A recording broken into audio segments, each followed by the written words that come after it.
गीता का जितना स्वाध्याय आर्य समाज में किया जाता है, हिंदू समाज में नहीं किया जाता। आर्य समाज रामायण को भी मानता है, गीता को भी मानता है, महाभारत को भी मानता है, योगेश्वर भगवान श्री कृष्ण को भी मानता है, मर्यादा पुरुषोत्तम श्री राम को भी मानता है। क्या किसी मंदिर में, क्या किसी घर में, क्या किसी प्रांगण में कहीं आपने देखा यज्ञ होता हुआ? लेकिन जो इसी में अन्य ग्रंथ आ जाते हैं, जैसे रामायण हो गई, श्रीमद् भागवत गीता हो गई, अक्सर ऐसा सुना और कहा भी जाता है, देखा भी जाता है कि आर्य समाज इनको नकारता है। ऐसा क्यों? आर्य समाज किसी को नहीं नकारता। आर्य समाज का एक और, आर्य समाज के 10 नियम, एक नियम मैंने अभी बताया, एक नियम नंबर 4 है सिद्धांत उसका, सत्य के ग्रहण करने और असत्य के छोड़ने में सर्वदा उद्यत रहना चाहिए। ये केवल आर्य समाज के लिए नहीं है, ये संसार भर के प्रत्येक मनुष्य के लिए है। मेरे हाथ में एक गिलास है, दूध का गिलास है, और दूध में मक्खी डली हुई है, और मुझे पता नहीं है।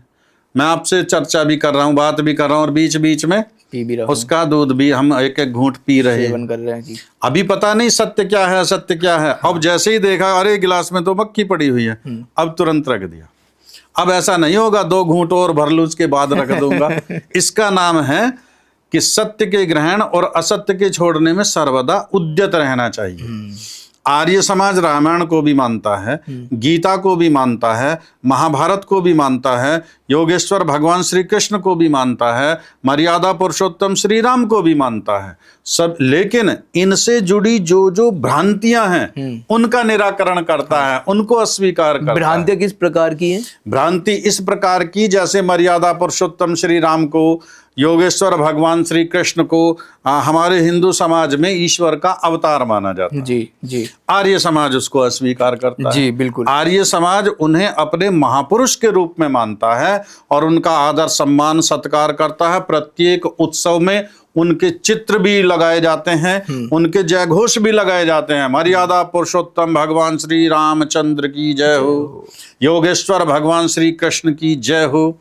लेकिन आर्य समाज इस रूप में मानता है कि ये मर्यादा पुरुषोत्तम श्री राम, योगेश्वर भगवान श्री कृष्ण वेद वेदांगों के प्रकांड विद्वान थे। एक प्रकरण आता है महाभारत का, जब युधिष्ठिर का राजसूय यज्ञ चल रहा था, तो इस युधिष्ठिर के राजसूय यज्ञ में युधिष्ठिर ने भीष्म पितामह से पूछा है, प्रश्न किया कि पितामह, इस भरी सभा में अर्घ्यदान किसको देना है? इसका मतलब ऐसा समझेंगे जैसे एक सभा में सभापति का चुनाव करना जी। एक व्यक्ति को सम्मानित करना सबसे बड़े के रूप में, सबसे पूज्य के रूप में, सबसे अग्रज के रूप में। तो भीष्म पितामह एक बड़ा सुंदर श्लोक लिखते हैं महाभारत में। अब चूंकि हिंदू समाज महाभारत को मानता है, रामायण को मानता है, लेकिन केवल मानता है और लाल कपड़े में लपेट करके उनको कहीं पूजा के स्थल पर या ऊपर कहीं अपना अलमारी में बंद करके रखता है। निरंतर स्वाध्याय नहीं करता उसका। बिल्कुल। यदि स्वाध्याय करेगा तो सत्य को जानेगा। आर्य समाज में इनका स्वाध्याय भी होता है। तो भीष्म पितामह श्लोक बोलते हैं वहां पर भगवान श्री कृष्ण के विषय में, वेद वेदांग तत्वज्ञो धनुर्वेद च निष्ठितः। योगेश्वर भगवान श्री कृष्ण वेद वेदांगों के जाता हैं, धनुर्वेद के प्रकांड विद्वान हैं। हिंदू समाज में कहीं नहीं बताया जाता। योगेश्वर भगवान वेदों के जाता थे, श्री राम वेदों के जाता थे। गीता का जितना स्वाध्याय आर्य समाज में किया जाता है, हिंदू समाज में नहीं किया जाता। हिंदू समाज में देवी भागवत की काल्पनिक कथाएं तो खूब चलती हैं और गीत खूब गाए जाते हैं। शाम चूड़ी बेचने आया, मनिहारे का भेष बनाया, जबकि भगवान श्री कृष्ण स्वयं गीता में कह करके गए, यदा यदा ही धर्मस्य ग्लानिर्भवति भारतः अभ्युत्थानम अधर्मस्य तदात्मानं सृजाम्यहम्।